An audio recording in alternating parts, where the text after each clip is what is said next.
Now, in a statement posted to its website, the ACLU's executive director writes, quote, "You'd be hard-pressed to find a more steadfast opponent of Trump and his policies than the ACLU. But Elon Musk's decision to re-platform President Trump is the right call. When a handful of individuals possess so much power over the most important forums for political speech, they should exercise that power with restraint. If Trump violates the platform rules, again, Twitter should first employ lesser penalties like removing the offending post rather than banning a political figure. Like it or not, President Trump is one of the most important political figures in this country, and the public has a strong interest in hearing his speech." Bravo. This is the same ACLU that has sued or pursued other types of legal action against then-President Trump more than 400 times while he was in office. Now, many on the left are not happy about it. An article in Slate magazine called on Twitter employees to mobilize against Musk. Keep in mind, he hasn't even officially closed on buying the company yet. Quote, "Engineers and others who work at tech companies are in high demand. There's lots of competition among the leading companies to bring in and retain the best talent. Employees can organize and seek to pressure Twitter's likely new owner to do the right thing. They can threaten to leave if he doesn't." Now, I've come out against some things the ACLU has said or done in the past. I support other things that they've done. This time I agree. As I've said many times on this show, for Twitter or any other social media platforms for that matter, to be in the business of censorship doesn't work, particularly of a former president and leading presidential candidate. Even if the commentary is untrue or could be interpreted as potentially dangerous, the bar needs to be really high, and you can remove the offending tweets if you need to. But I think it actually backfires by ratcheting up extremism, driving people to angrier parts of the internet or platforms where there's absolutely no pushback.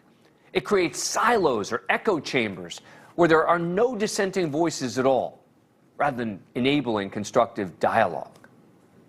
I've said it before, I think that some of what the former president said on Twitter and continues to say about the 2020 election is reprehensible and totally untrue. And Twitter absolutely has the legal right to kick him off the platform. So we talked about last night when I debated this issue. But that doesn't mean they should. I don't even know what a lifetime ban means. I do know that my lifetime subscription to CNN Plus isn't worth much anymore. I didn't really buy that. It's not true. But permanent bans in this situation just don't make sense. Joining me now is Robbie Sueve, co-host of Rising on Hill TV and senior editor at Reason Magazine. Robbie, thanks for coming on the show. Appreciate it. All right, so were you surprised that the ACLU came out in this way, supporting President Trump's coming back to Twitter?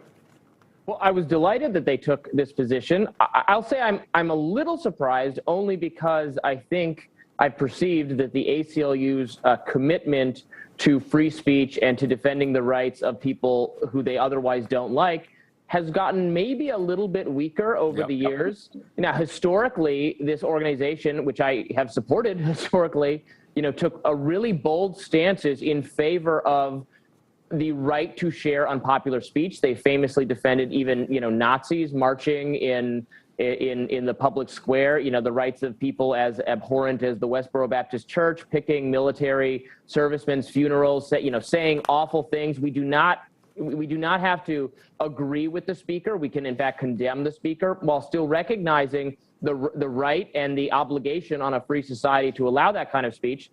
So I was glad to see. I don't know if I'm surprised or not. I wouldn't have been surprised 10 years ago. A little bit more surprised today, but nevertheless, it was the right thing to do. It does seem kind of odd, right, that the positions of the parties have kind of changed. It used to be the left who was always calling for, allowing for speech, right? We don't care. It can be ugly speech. It can be speech we disagree with, but we've got to let it happen.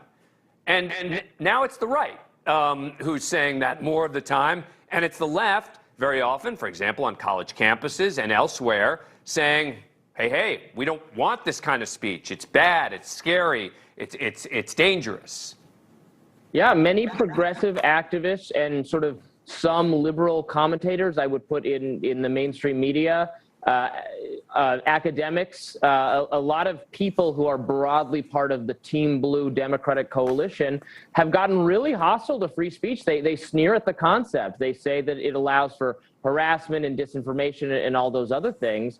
And like you said, it's the right who, at least, in their stated commitments, is more enthusiastic about the concept of free speech. I think this is a real dangerous road for progressives to go down. One thing, it would not be very popular. Free speech is popular with people. People want free speech. Now, there are exceptions, of course, but I don't think Democrats, I don't think Team Blue wants to become the coalition of hostility to letting you speak your mind. And it's important for organizations like the ACLU to push back on some of the extremism we see coming from, college campuses, some educational circles, other things. People feel like they can't speak, that they'll be punished either formally or informally, for saying the wrong thing. And that's certainly been the case on social media. So I'm interested to see, how much Elon Musk is able to implement this new vision. It's worth noting that Jack Dorsey, the previous CEO,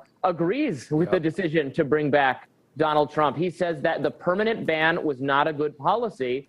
And I think that's right. It's hard also, just very quickly, by the way, even if you do ascribe blame, and I certainly ascribe a great deal of blame to Donald Trump for the attack on the Capitol, that was his words in person. That was the speech he gave to the crowds. You can't really point to what specifically he said on Twitter that day that was worthy of banning him, in my opinion. It's always interesting to me because you hear people say, I'm all for free speech, but, and then they go into why they're actually not in some ways. Last night I debated this issue. Tonight I have Robbie Suave on the show who agrees with me. Robbie, thanks for taking the time. Appreciate it. Thank you for watching. Click the red subscribe button below so you can get more of NewsNation's fact-driven, unbiased coverage.